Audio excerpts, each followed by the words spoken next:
Assalamualaikum warahmatullahi wabarakatuh. Saya Muhammad Rizal Faruk dari kelas 3A. Sini saya akan menjelaskan mengenai kaidah-kaidah qawaid fikih. Untuk kaidah pertama yaitu al-umuru bima qasidiha, yaitu setiap perkara tergantung pada niatnya. Kaidah ini menganjurkan bahwa ketika menilai keabsahan dan akibat suatu perbuatan, niat untuk melakukan perbuatan tersebut harus diperhitungkan.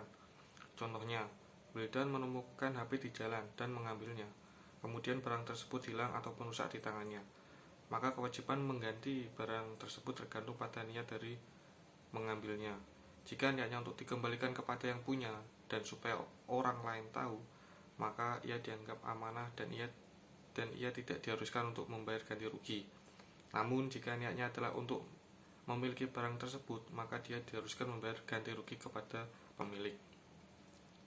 Untuk kaidah yang kedua yaitu al-yakinu la yuzalu bisyak, yaitu keyakinan tidak bisa dihilangkan karena adanya keraguan.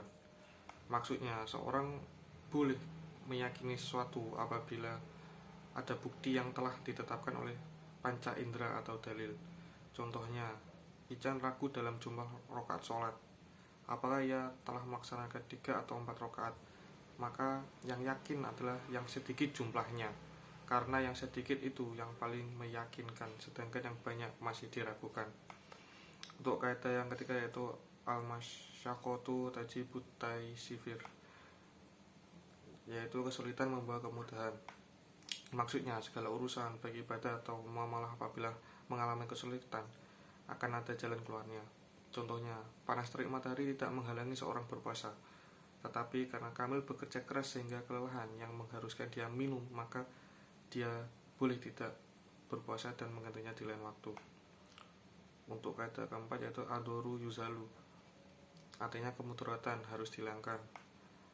Maksudnya, apabila suatu perkara atau tindakan menyebabkan suatu bahaya yang tidak dapat dihilangkan kecuali dengan satu tindakan bahaya lainnya yang salah satu dari kedua bahaya tersebut lebih besar daripada yang lainnya, maka bahaya yang lebih besar dihilangkan dengan yang lebih kecil.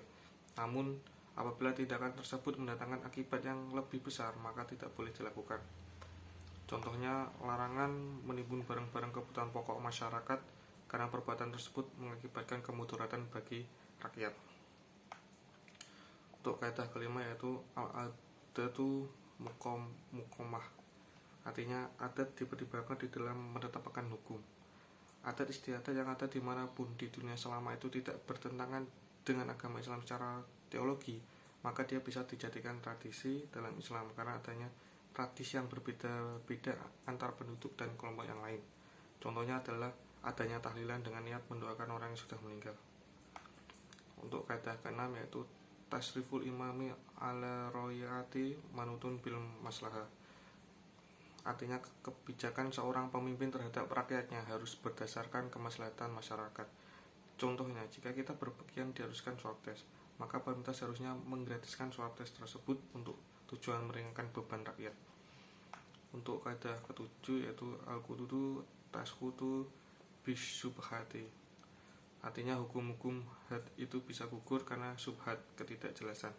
Contohnya, meminum komer dengan tujuan untuk pengobatan penyakit kronis. Karena ada ulama yang membolehkan, jika keadaannya demikian maka tidak boleh ditegakkan hukum had. Untuk yang kaidah ke-8 yaitu al-ijtihadu la yunhadlu bil ijtihad, artinya ijtihad tidak dapat dibatalkan oleh ijtihad yang lain.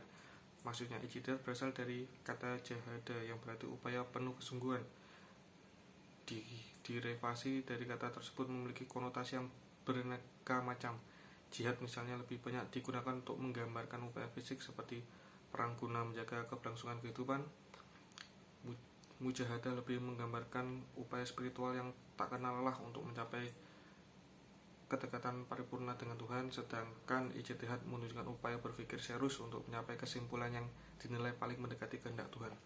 Contohnya, ketika seorang hakim menganggap sah melalui proses ijtihad, lalu ketika memutuskan perkara pada kesempatan kedua dia mendapatkan hasil ijtihad yang berbeda. Ijtihad pertama yang membolehkan nikah mut'ah tidak jangka batal Lebih-lebih menganggap pernikahan itu sebagai perzinahan, ijtihad tidak dapat saling menganulir. Untuk kaidah ke-9 yaitu harus ridho bisya'in ridho bima yattawaladu minhu. Artinya, keridhaan dengan sesuatu adalah ridho dengan akibat yang terjadi daripadanya. Apabila sudah memperoleh izin meminjam sepeda motor, maka kita boleh menaikinya. Seseorang ridho dipinjam sepeda motornya, maka dia juga ridho sepeda motor itu dinaiki. Untuk kaidah yang ke-10 yaitu al-wilayatul khososo al-hahwa minal wilayatil amah. Artinya perwalian khusus lebih kuat dari perwalian umum.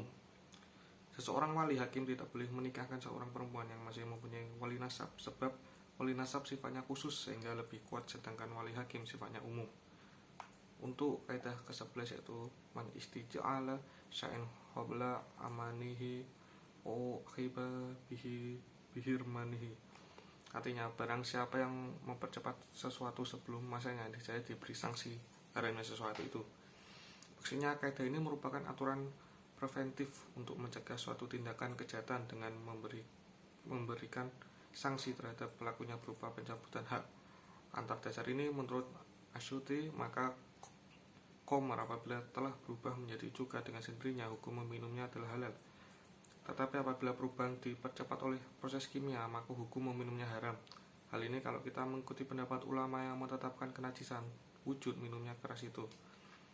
Dan untuk kaidah yang terakhir, yang ke-12 yaitu I'malul kalami aulam minta ahmalihi. Artinya mengamalkan maksud suatu kalimat lebih utama daripada mengabaikannya.